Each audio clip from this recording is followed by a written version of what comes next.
Welcome to Agile Coaches Corner by Agile Thought, the podcast for practitioners and leaders seeking advice to refine the way they work and pave the path to better outcomes. Now, here's your host, coach, and Agile expert, Dan Neumann. Welcome to the Agile Coaches Corner. I'm your host, Dan Neumann. Thank you for downloading and listening to this podcast.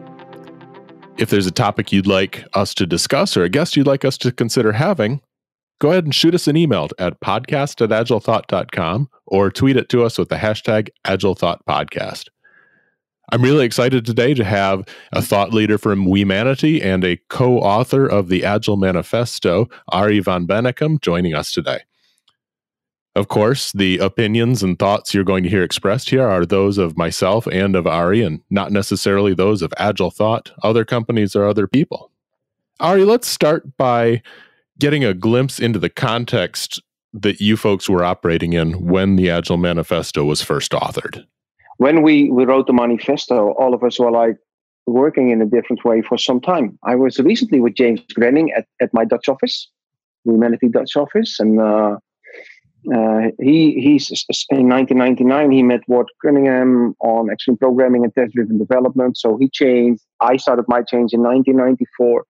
You're not on your own. You're never on your own. You do these kind of experiments, because in the mid-90s it was experimenting, right? You do them with other people, and so the areas of agile innovation, like the Scrum community or the XP community or Adaptive or Crystal or DSDM community that I represented, is all driven by a whole lot of people. And what we did was giving it very simple and concrete access points. And that I really love. The manifesto is still very simple, although also open for a whole lot of interpretations, I noticed. But it's really cool.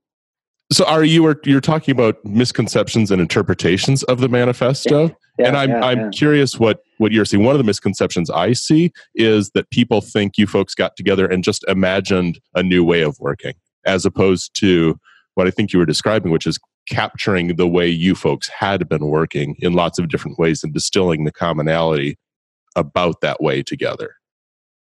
Yeah, this is you touched exactly on the right point. And I made my change very consciously. It was in the mid-90s, and very sad story is that my reason for change, will explain in a couple of seconds, is still valid. You read it I'm living in the Netherlands. I read at least 2 Dutch newspapers every day. And the Dutch government is still very capable to get the headlines by failing on IT projects. In the last horrible one was from, I think it's like 3.5 weeks ago, where there's a governmental organization of 2,200 people. I'm not going to mention names or anything. 2,200 people. And here we go. They estimated a project early 2018 for 36 million euros. What is it, like $45 million? Something like that. Something like that. Then within the year, they said, sorry, 36. We need basically 95. So they went 2.7. And then early this year, they said, we need another 25 million euros. And then the Dutch government said, stop. Now we do.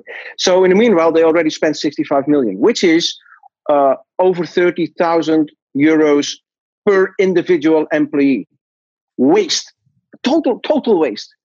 Mid-90s, it happened to me that I was working on a governmental project, and with approximately 30 people. We started in November 1993, and in May 1994, all of a sudden the project stopped, cancelled.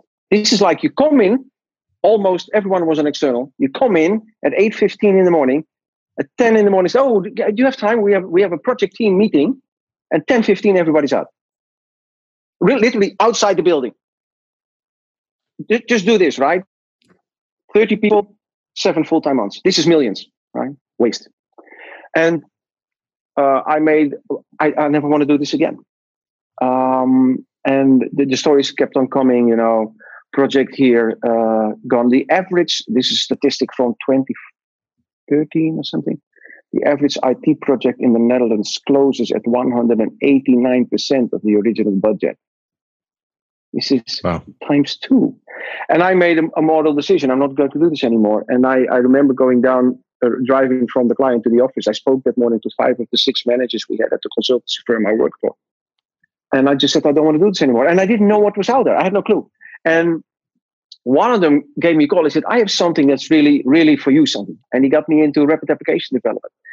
And I always say, this is where the experimenting started and it never stopped. This is mid-1994. So by the time that we wrote the manifesto, I was already 7 years experimenting, and I was doing large group agile, if you want to call it that way, because I had 20 people, 30 people. I think my largest project at the time was like 85 people working for months in a row, because they were really big solutions. And in parallel, and I did always full delivery, so I had people for software development, people for data conversion, people for technical implementation, people for education and training, people for etc. And there were marketing and communication. So you had one big, today we call it the product backlog. We had one big requirements list, and various parts of the requirements list were needed different expertise. But it's still development. If you do a marketing campaign, that's development. If you do a recruitment campaign, that you develop it, right? So the delivery is there. So I did full delivery. That was my experiment. And I think this is also why some of them said when writing the manifesto, yeah, your method is not so lightweight. No, I went from scratch, where there was absolutely zero, to final delivery. So I covered the full thing. And later on, there were things like Scrum in projects, and Safe came on, and Less came on. But I always call it corporate agile. That's what you need, because if you have a very fast IT department, but marketing and communication is not introducing your product to the world, you're late. And I think today agile is about having better value delivered earlier to the market with a better internal quality. Because if you have the wrong quality, people swipe left and they go to the next one. Yeah, and if you wait too long, is low. Yeah, right. I live half my life at airports, and this is not a joke. I buy at the airport dishwashers, washing machines. I buy everything, and it's like you know how it works. You Google, you get the first, the best place to hide in the world. Second page of Google. So you take the first page of Google, you take the first one, right, or the second one, and the moment that filling the basket or getting the details or doing the payment is not working, swipe left next. Mm-hmm. That's how it works. You have one chance only. Yeah, so better value and better quality are two of the outcomes you were stressing with the agility. And actually, you touched on something that I learned when you did the keynote in Indianapolis, which was you folks were at a Lightweight Methods conference when the manifesto was formed. Did I understand that correct from your talk? Oh, good. Yeah, I think I showed in Indianapolis the original photograph of the screen that said, this meeting is in this room, what you have in conference centers. Yeah. Right. And it's a Lightweight Methods conference. Yeah. Yeah. So getting together and then distilling from that the different ways of working. And I love the fact that you're still experimenting. And I think business agility that still feels to me like an area of experimentation for the industry as a whole. So a lot of times the technology groups are pretty good at this, delivering value, or building in quality, and there's DevOps, and that's coming along. But really, then having the whole business be agile, where and when it's appropriate, I think is still a cutting edge for a lot of organizations. If like in Indianapolis, you have 900 people or 800 people on a conference, mm-hmm. and people after them are talking to me, oh, wow. And I think, oh my God, I do this for 25 years. Yeah. So for me, it's like, okay, if that's what it requires for me, bringing that message again, I'll do it. I remember that in 2003, I wanted to do a publication on the full delivery of Agile on behalf of the DSDM Consortium. And I represented DSDM when we wrote the manifesto. And I said, I want to talk the non-IT part, because everybody's talking about IT. I don't like this. It's about the full delivery. And then the DSDM Consortium said, okay, it's okay if you do this, but not on our behalf. We do IT only. And if you want to do that publication in 2003, you do it on your own personal title. Now, the fun part is that the DSDM Consortium has renamed its own consortium name and their conference into the Agile Business Consortium. And it's the Agile Business Conference, the ABC, for years already, right? And I always say that what I like in these, because I'm an agnostic, I use other extreme programming practice. I use the retrospective from Scrum, and I use a lot still from DSDM. But the big thing in DSDM for me is how they focus on business value. And value is not something that the product owner defines. No, value is something that you calculate, that you, based on with big data analysis, with facts and figures, you identify what the priority is. That's what I like in DSDM a lot. That's how I did it, at least. One of the challenges that I see with business value is it's often arbitrary, or it's the hippo, the highest paid person's opinion, or yes, just exactly. based on nothing in a lot of instances. And so that discipline to calculate it based off facts and data that's available, I think is still a challenge. And a lot of the reason I think there's so much interest in agility, like you said, you're coming in and talking about something that for you is 10 plus years old, is a lot of the bigger, what I would call more traditional institutions, finance, insurance, really large corporations are, I don't want to call them late adopters, but they're now discovering that this agile thing might have some value for them in trying to get on. And what I'm afraid they miss, though, is the experimentation part. They're trying to go purchase SAFe and install it, or they're trying to duplicate the Spotify model internally, or they're doing Scrum by the rules, but not by the values that are in there. And so they're missing this opportunity to bring in lots of other really good practices that might be appropriate, because it's almost like they're afraid to experiment or don't know how to experiment. It's even worse. I think the same organization where I got in my state of shock in May 1994, like a year and a half, proudly announced that they implemented SAFe without changing the organization. And then, you have a major mess up. I'm using the polite word now.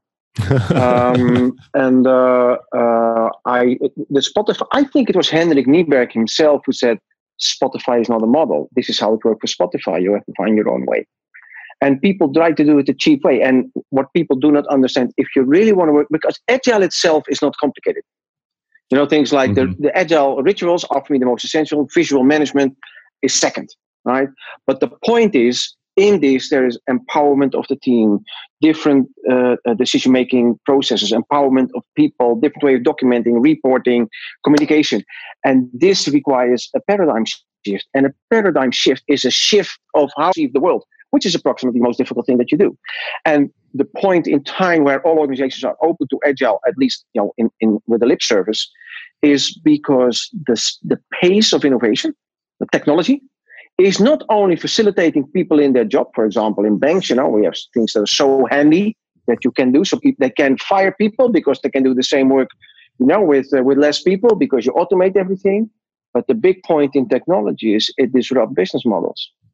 And it disrupts business models in a very severe way. And if you are not on time, you will lose your ground. If I look at an organization like TomTom or an organization like Nokia, like 15 years ago, they were big. Nokia a little bit longer, maybe. They were big. Maybe the TomTom was now said awesome. One of the best in the world, maybe the best in the world. At Nokia, the time when we wrote the manifesto, almost everyone had a Nokia. Amazing. And they lost because they couldn't keep up with change. They stuck to their own products that they made too long. Nokia was almost, but they have now a different business model. They do different kind of products. TomTom, a similar thing. If you don't keep up, I was talking to a gentleman who is responsible for innovation on a pretty large telco in Europe. He is on the board, 14,000 people, 8 people on the board. He is on the board responsible for innovation. And I always like to say, in 1994, telcos made money with phone call minutes. In 2004, they made money with text messages, traditional text messages. In 2014, they were making money with internet access. And then I looked him in the eye and I said, 2024, you have no clue. And he looked me in the eye and said, Arie, 2020, I don't know. And this is not because he is a stupid person, because he is not aware of his profession, but he recognizes that technology might bring an innovation to the market tomorrow that disrupts his current business model. When WhatsApp was introduced to the market, a company of maybe a couple of dozen people, right? most telcos, at least in my country, were pushed to the edge of bankruptcy within 3 months. Within 3 months. Oh, wow. And this is simply because they were making money with text messages for free. Right. Paid for text messages, and then WhatsApp offered it via the internet for free, and there you go. And this is what look at the Ubers, the taxi service. It's not just in IT. We have a model in most of the European countries, at least in Western European countries, where you have to get permits to be a taxi driver. You pay a lot of money for this. And then we have Uber coming into the market, and everybody panics in weeks. And then you go to court and they try to stop Uber, and they manage to stop it for a while. This is what technology does. And if you're not, Agile is the corporate capability to respond to change and opportunities. So you facilitate innovation. Tech is in every simple professional domain. I live in the countryside. Around me, there are farmhouses. They have milking robots and all those kind of things. Tech is in every profession in the world. Absolutely. Yeah, I know. I was fascinated when I saw like the John Deere tractors where they've got the harvester with the wagon. I'm using horrible farming technology, but they had the other tractor with the wagon, and they were autonomously driving next to each other, and one was harvesting and dumping into the other, and it's just exactly. It's amazing, amazing. Yeah, so the world's changing fast, and there's lots of different agile frameworks out there. I'm curious what. I've seen that you're involved in something called Agnostic Agile. Yes. And I would love for you to touch on that, because that was something I hadn't been aware of prior to your talk that you gave at Agile Indy. And I think, much like the Agile Manifesto, when I heard about it, I was like, oh, that kind of makes sense. Like for me, I read the manifesto and obviously still, continuing to really internalize that and put it into practice as much as I can, and helping clients do that. And then the Agnostic Agile also made a lot of sense when I read through that. So maybe you could introduce some other folks who might not be familiar to Agnostic Agile. Yeah. What I try to explain to people, if you just talk to people, it doesn't work. So I like to make a visual if I explain this one. Now we're on audio, right? So visual is a little bit complicated, but maybe you've seen it in Indianapolis. But we can always we can put it up with the show notes and make the visual available afterwards too. I can send a picture of the visual that I'm talking about. I like to make a matrix, and I make the matrix under an umbrella. And Agile is the umbrella expression. It's covering so many Agile methods. So Agile is a concept. And when we were in 2001 writing it, everyone had his own reason for working differently for a couple of years. And we had people focusing on very small groups like individual or pairs. We had people focusing on team, and we had people focusing on a large group. So individual and pairs, for example, if you do pair programming, it's focusing on just 2 people. Mm-hmm. Scrum is focusing on the real Agile team in terms of 9 or less. And I was doing a large group. How can you do in cohesion, working with 25 people, with 30 people, with 80 people? How do you do it? But also we had different objectives in working differently. So people focusing on quality, people focusing on efficiency, and people focusing on the value. My explicit focus was value, and I also efficiency. Scrum is, in my opinion, a lot of focus on efficiency, less on value. And for example, extreme programming is focusing on quality.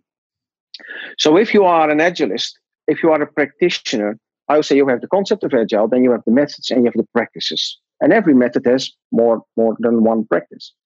And as a practitioner, you cherry pick from the methods what helps you most. The methods are, for me, centers of innovation. And this is where you pick practices. For example, I think the daily is in almost every it's in DSDM called the Daily Achievement Meeting. In Scrum, it's the Daily Scrum. I think it's called in Extreme Programming the Daily Stand-Up. The Day Start and Lean and Kanban even. So there's a daily and all those. The daily is a practice, as an example. We have the methods and we have the concept. So as a practitioner, you cherry pick from what helps you best. And this is also based on retrospective. You work, you say, hey, an improvement, how can I do this improvement? I look where I need the improvement, and you cherry pick a practice. What I miss in 95% of the Agile people that I meet is that kind of knowledge, that kind of practice. And also what I miss very often is that kind of ambition to really know. I meet people at Agile conferences that say, to be honest, I know everything about it. There's not much to learn from me anymore. When I go to a conference like Indianapolis, mm-hmm. I always attend on the sessions because I know I can learn from other people. Mm-hmm. And that hunger for learning is one of the most important characteristics of a true Agilist. And we don't write this down in any method, but being open to other people's best practices is number one. And that umbrella with all the practices in there is for me always proven very helpful. And it's an eye-opener for most people, like you talked about it. And we wrote that one down in the Agnostic Agile. Agnostic Agile says basically, don't be dogmatic, mm-hmm. keep open for learning, and explore all the Agile practices and methods. That's basically what it says. Have a topic you want us to tackle? Send an email to podcast@agilethought.com or tweet it with the hashtag AgileThoughtPodcast. Yeah, I think that curiosity part, or the way you phrased it, the hunger for learning, is super important, as opposed to just the rote following of something else. And so, I relate it, even though if we are following a framework, so if somebody's following the Scrum framework, really trying to understand why the framework works, as opposed to looking at it and deciding right out of the gate that you're going to do Scrum, but, we're not going to do all these other things, or purchasing a framework because peers in your industry are following that framework. So say I'm a big institution, I see other people doing SAFe, I see the marketing information on SAFe, so I go, SAFe is the thing I'm going to go get the truckload of consultants in to back in and install, as opposed to really identifying what that outcome is and knowing about the different models out there and really experimenting then for what makes sense in your context. And I don't know if that will shift as we get maybe a new generation of business leaders in, or if the schools that teach about business start to shift towards a different way of teaching or introducing this curiosity. I'll be curious to see what happens in the market over time. Because there are agile methods out there yet to be invented. It's not just picking from a recipe book of things other people have already done. I think of like mob programming. Like I hadn't heard of mob. Go ahead. Swarming. Swarming. I love this kind of things. If people say, "Hey, this works," tell me how it works. Show me, because I want to see it. And in my opinion, that's what the world of Agile. Sometimes people ask me, what do you think 5 or 10 years from? What I hope is that this kind of, what you were asking, it's school system. I think so, because where I come from in Northwestern Europe, schools are the most traditional environments you can imagine. I saw an expression, and it's supposed to be a quote from Winston Churchill. I saw it at the client site in Bucharest, and it says, perfection is not a state. Perfection is an ambition. So being perfect means that you change a lot. So people are perfect, change a lot. And if you just get out the word perfect and you replace it by agile, because what people think is, okay, we're working in the traditional way, which is method A, and now we're going to move to method B, which is called agile, and then we're there. No, you're never there. No, agile is not a state. Well, you can talk about it maybe from the mindset perspective, but the daily practices is not something that you fix. I always help organizations to transform to agile, and I say, if you are transforming to agile, and I come back after 3 or 6 months, you are supposed to be working in a different way, because you do retrospectives and you improve all the time, right? Yeah. And then you're there, and I think the old school managers, and you and I know there are still so many, they just see it going from one to the other, and that's the only thing they do. And then we have the old paradigms that are knocking on the door. Paradigms define your reflexes under stress. So things are not going. If you work agile in the beginning, everything that you do for the first time, for the second time, or the third time, you're not an expert. If you're really good at playing football, top league football, European soccer, top league soccer, you do an awesome job. And then you decide, okay, now we're going to play hockey. It doesn't take 2 days of training and you're in the top league of hockey. I'm sorry, you don't. It takes practice. And it takes a good coach to get you there. And you have to get all those old mechanisms out of your brain because you're doing a different ballgame now. Mm-hmm. And that's what people forget. And related to that sports metaphor, football European style or football American style, one of the things that I think gets forgotten is, I watched, I don't know, it was probably Peyton Manning. They were just doing a little video of his workout, and he was doing an incredibly basic activity, like basically navigating around some cones. I'm sure it's something he's done thousands and thousands of times, but so you've got a top level athlete still intentionally practicing some of the really basic moves of the game. And so as people are going, let's say, from a traditional place to a place of more agility where it makes sense, that intentional practice, whether it's practicing your coding or practicing deployments and rolling them back if something goes wrong, or just that mindset of practice and experimentation and making it a repetitive kind of natural part of the way you do work, exactly, can also get lost as well. And you get sloppy when it gets routine kills, right? So, and also, especially in the world of Agile, if you do Agile, there's also always tooling involved. Tooling is continuously changing. So keeping that hunger and we're new, and it's a new profession. So there will be so many areas to improve and to get better. The point is, if you don't, you die as a company. Agile makes you future-proof, and it's not that I say this because I happened to be there in 2001, but again, Agile is the corporate capability to respond to change, and change is more evident than ever. And the pace of innovation is only going up, will never go down again. So the capability to respond is only becoming more important. And this is what we need to realize ourselves. Yeah. Yeah. And exactly. I want to emphasize that point. You said the routine kills, so becoming complacent or sloppy with how we do the discipline because, well, it hasn't failed before, or we're content to stay at the level of agility we are, or with the current processes. And that retrospective then continuing to focus on how to get better. If you're just a few sprints in, if you're doing an iterative model or a few iterations in doing iterative, and you're like, oh, we've got this agile thing, we don't need the retrospective. That's a very dangerous mindset to take. Yeah, it costs too much time. It's costing us time. Yeah. How fast can we get out of the retrospective?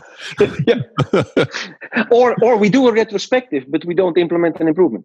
That's also a nightmare, right? It means that this is a paradigm shift that management says, okay, to get better teams all the time, I need to give them time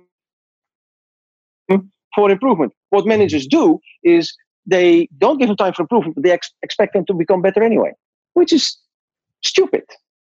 So stupid. We have in the Netherlands, we have a movement called the Purple Crocodile. And it's, if I am correct, invented by doctors, GPs, general practice doctors in villages and towns.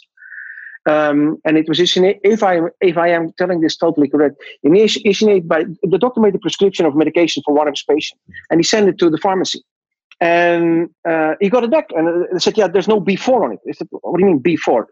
So I need to write B4 on the prescription. Yes. Why? I don't know, but it needs to be there. This kind of stupidity is what managers are good at, and they hide behind a quality management system, or this is how the process is. This is how the audit trail is. Right. And this is where you need to innovate, otherwise you die. Very simple. Well, I'm going to have to Google up the Purple Crocodile and the Dutch and see what that's about, because that has not made its way over here to the U.S. as far as I know. But I'm intrigued by that. One other thing, and as we're coming in here, I got a couple more topics I just wanted to touch on. Sure. One of the things that surprised me is the amount of discipline that I perceive from the folks that signed the Agile Manifesto. So the co-creators of it. So yourself and that other group, much more, I don't know, and not to say there's a lot of engineers, right? And in a good way. So really disciplined folks about the framework or about the approach. And I feel like agility a lot of times is misperceived as this only a touchy-feely feelings kind of iterative, we make it up as we go along approach. But yourself and those other co-signers, pretty disciplined group. That's my perspective. Yeah, Agile has the myth that says we can do whatever we like. Mm-hmm. And I think you have to do what is needed. And the success in Agile comes with the quality and the discipline that you apply using the Agile rituals or ceremonies, if you like. Mm-hmm. This is what, for example, the daily. I meet people, and this is a quote. Yeah, we do the daily once a week because it costs so much time. Mm-hmm. You know, for me, you can laugh about it, but it always makes me cry to tears because the idiocy because why do we do a daily? We do a daily to keep the team aligned and to detect impediments ASAP. So as a team, we can solve them instantly and we can make sure at the end of the sprint we deliver. If we don't solve, we deliver less and we waste time on someone who is in it and maybe some other person has the solution. Well, the heartbeats where you have every 2-3 days, half an hour with all stakeholders. So everyone who has the authority to accept or reject is essential, because if I do this only at the end of a sprint, people might say, okay, this is not what I asked for. And you have a delay. Agile is about avoiding delay. Mm-hmm. So doing that thing is the core of Agile working. If you don't understand, this is why I have unhappy customers. Yeah, my product owner is never happy. Okay, how often did you see your product owner? Yeah, we saw him twice every week, at the refinement and at the end of the sprint. Or even worse, here we go. We have the business people and then we have the development team, and we put the product owner in the middle.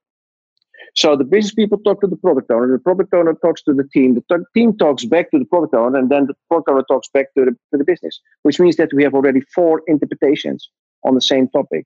You know what interpretations are? Wrong. Mm-hmm. So you need to get people at the table. Face-to-face, it says in the principles, face-to-face communication is the best way to convey information. So don't do it at the last day. Mike Cohn was having a nice publication, I think it's a little bit more than 2 years ago on LinkedIn, where he said, the demo is not an acceptance meeting. You build acceptance. And I thought, yay, thank you very much. Yeah. This is why I do heartbeats every 2 to 3 days. You build acceptance. You don't have an acceptance meeting at every sprint. You know what the problem is with an acceptance meeting? People might not accept. Right. Yeah, you've deferred all your risk. Yeah, you've deferred all that risk into this one big bang at the end. Yeah, exactly. Yeah. And people don't get this. This also, for example, if you look at the 4 values of the manifesto, we do left and we do not do right. No, right is still good, but left is more important. Yeah. So we do have a process, because if you do have a daily every day, that's a process, period. Mm-hmm. But it's about people and the communication. That's more important. Right. So this kind. Oh, can you hear my? Now I'm getting emotionally involved. Yeah. That's good. A little energy. This is really what upsets me, because if people stay away, you were talking about the discipline. If people stay away from these basic elements and discipline, Agile is in their situation not successful because of it, and they will blame Agile for it instead of looking at themselves and saying, hey, we're messing up the system. And I think this is the reason, because we were doing this before writing the manifesto. I meet Agile coaches that never read the Agile Manifesto. Well, that's pretty interesting, isn't it? That is interesting. I will admit, so just at one point I was going to interview for a position that was called Agile Coach back in the day, and I thought, I better make sure I have these values memorized in case that's on the interview test. And so I'm guilty, as I was transitioning from a Scrum Master with some experience to thinking, now I want to kind of take this out in the world and see how it goes. It was like, I probably have a pretty shallow understanding of some of these things, and it's time to really kind of burrow in deeper and try to understand it. But and that's where I like, when we're talking about agility, to introduce folks to the 12 principles behind the manifesto, the the manifesto statement itself is interesting and easy to remember, but I feel like the principles are a lot more meaty and allow you to look at your new idea, your new experiment, and go, okay, is this thing, quote, an agile thing or not? Well, does it support or contradict the values? And even if it contradicts, okay, it might not be an agile thing. It still might be the right thing based on your context. Maybe the work you're doing is more assembly line than knowledge creating discovery. So, okay, so maybe it's not agile. Maybe that's still okay. And then, well, what if I mean, Scrum? I think it was Jeff who said that Scrum has a lot of lean in it, and lean is about being efficient in a car manufacturing environment. And Scrum is in being efficient in a software manufacturing environment. From that perspective, I use a lot of lean principles. So, for example, if you have service desks, they don't do development. They have like 300 tickets a day or something as a team. They can use a lot of principles from DSDM, from practice from DSDM, from lean, from Kanban. Using whip limits, and so. You just look in. This is why I like to make the drawing of the umbrella where you do agnostic agile. Okay, if you're a team like this is what really can help you. Yes, I had a service desk, and the people were struggling because they had at the end of every day still like plus 100 tickets open, and they were just leaving the office with all those tickets open was feeling very unsatisfied for them. And we helped them with those principles, and we managed to bring it down to at the average at the end of every day 10 open tickets. They were so happy, and I think their clients too, because they get help faster. Oh, for sure. That was I ran into a similar scenario, and the tickets were effectively closed. The user no longer had the problem, but the mechanic, the discipline of going into the system and closing out the tickets, they were too busy trying to handle more tickets. And so part of it could be discipline, like take the last 15 or 30 minutes of the day and just close out the tickets so that you have real insight into the system. And hopefully, if that's truly a wasteful activity, they can do something to automate that process in the system to make it less laborious going forward. But some of that, just the discipline of, hey, we've got the 300 tickets. Let's go close out everything that's not truly active so we know where to focus tomorrow. Exactly. Yeah. You touched on the teams not doing the daily stand-up or the daily scrum more than weekly and some of those other dysfunctions. Not getting sign-off from the product owner. It's interesting to hear how many times people say, well, we don't have the time for the daily stand-up, or the stand-up's not valuable, or the customer is not available to us, but they'll deal with all the dysfunction and the waste that comes from that lack of availability or poor team structure versus going after the root cause. Okay, the daily stand-up's not valuable because you have a poor team structure, so fix the team structure. Or the customer's not available, let's find a way to make them available so we're not wasting their more time in the long term. This is what I like so much about. That's one of the things I really like about DSDM. What I learned from DSDM is if you go into Agile working is different. It's based on different paradigms. If you are going to work totally different than people are used to, you need to make sure that you are aligned on how you're going to work. And I call that foundations. It's a working agreement. Mm-hmm. This is how we're going to work. So, if I think back about the second half of the 90s and beginning of the century, let's say that from 1995 to 2005, when I did commercial Agile projects, I think I spent half my time being, I don't know how you want to call it, but managing multiple teams in an Agile way. So the Super Scrum Master or the Agile Project Manager or maybe a Release Train Engineer, whatever word you use, I don't care. I was spending half my time running around the building, making sure that people were on time in the right session. Mm-hmm. Making sure that I have alignment with my client, that his people or her people would be in those sessions, that I have a working agreement. Sorry, I'm hitting the table. Working agreement. Say, now we are aligned because I can deliver fast and I can deliver for less money, really high quality, but only if you are collaborating. And if you don't want to collaborate like this, obviously it's not important enough for you. And that's this kind, because you cannot work in a traditional traditional way one day and Scrum or any other Agile way the next day without aligning on how we're going to work, because people need to see the value of things. And what happens in this situation is that people will, how do I say this properly? Now, if you go into Agile working dailies, if you have to learn them, in the beginning it's like, okay, what am I doing here? Or it's like those questions, what have you achieved yesterday? What are you going to achieve today? Okay, do you have any impediments? To make that work, you need properly sliced user stories, a strong definition of done.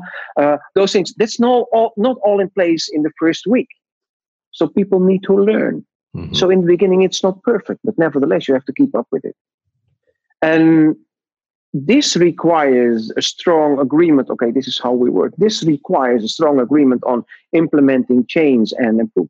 And just realizing this means that if you go from where you are today to Agile or the next level of Agile, learning takes time. You're not perfect in one go. And that's something that people forget. And I'm 55 myself, and I always make the joke on stage. You know the worst people for change? The worst people for change are people over 50 with gray hair and a beard. And you look at me now, right? So this is the worst. I would kill for gray hair right now. I just don't have any. But this is really like the most, because why? They have been in the company for, 20, 25 years. So the company paradigms, the old paradigms, are stuck to their bones and their DNA. And you have to change this. Mm. And those are the kind of people that can make or break anything in the company. And at the same time, because they've been in the company for so long, you want to capitalize on the knowledge from the professional domain, from the business. So you want to have them in. And this is what you have to make a combination of if you go into any kind of Agile transformation. And Agile transformation means from not Agile to Agile 1.0, but also from Agile 3.0 to 4.0, right? You need those people in.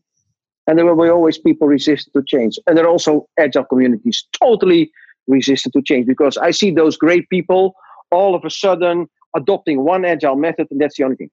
Mm. And everything else is bullshit and it's not true. And Yep. And keep up the learning. Yeah, so keep listening. I love that.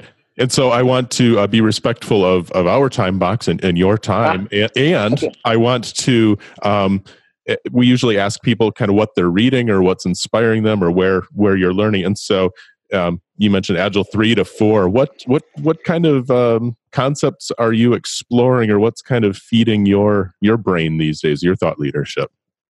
My thought leadership is I'm on the edge of transformation still.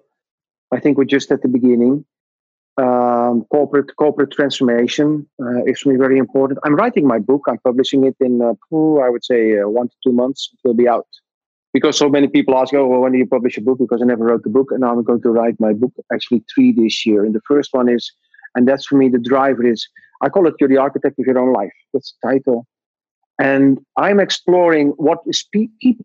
I saw this photograph on someone on the media from a horse, and I don't know how you call the rope. The reins or the bit in its mouth. Yeah, exactly. And they tie it to a plastic chair that weighs 2.5 kilos, and the horse stands where it stands, because the horse thinks I am here locked into this chair, and this is how people think. People let themselves lock in. And I am because people said, it doesn't work for our company. What? A company is based on people and the way they interact only. And we might have formalized it, but it's about people and their interaction. So any organization, every simple organization, big, small, can change, because it's always a group of individuals. And I cannot change you, you cannot change me, we can only change ourselves. So what Agile coaches should do is give people, windows to the future, so that they get this feeling of, let's try to change, let's try to get there, let's try to do this. And then you have all those individuals changing in the same direction together. And this is where your company changes. It's not easy, but that's what you do. So this is where I am at the moment. And my second book will be about Agnostic Agile and the concept of heartbeats, because a lot of people miss those heartbeats. And the third one will be explicit on Agile transformations and how to do them. It's for me those three elements that have been always very successful in what I do. It's also what Agile becomes fragile, because if you don't do that interaction concept really discipline, it goes wrong instantly. So this is where I am at the moment still. And like you see in Indianapolis, you notice, right, that people are really struck by it. And it's now 2019. So still people are very, oh, wow. So it's still a lot of things to do there. Oh, that's fantastic. So 3 books this year, it sounded like, or one's coming out and the other one's, okay. I'll have one to is keep an eye out for July those. 1, September 1, and December 1. Wow. That is to me, that's an amazing level of output. So I'll look forward to those. I try to keep them, like easy page, maybe, so not too big. Because I remember when I did my first, change in 1994 with rapid application development. That was a big book, and I tried to keep it simple, because I want to give the essence to people, so they can if it's a mindset, how to get there, just a mindset, and then from there on, if they're open to other people's practice, they will get there. So it's about being open to change and other people's learnings. That's the most important one. And I'm very much amazed. This is why in Wemanity we have quite a few psychologists working as Agile coaches, because it's about human change. Clinical psychologists, organizational psychologists, social psychologists. Yeah, and actually just one of the podcasts 2 episodes ago was with a psychologist. So ironically enough, he does professional coaching as well as he's a psychologist for professional athletes with 2 of the Florida professional teams. And it was really interesting to see how much of what he was sharing translated over into the software, the technology world as well. So, well, Arie, I really appreciate you taking some time. Obviously, you're quite busy with your travels and your authoring and just your general working. So, really appreciate you taking time to join us. This has been the Agile Coaches Corner podcast, brought to you by Agile Thought. Get the show notes and other helpful tips from this episode and other episodes at agilethought.com/podcast.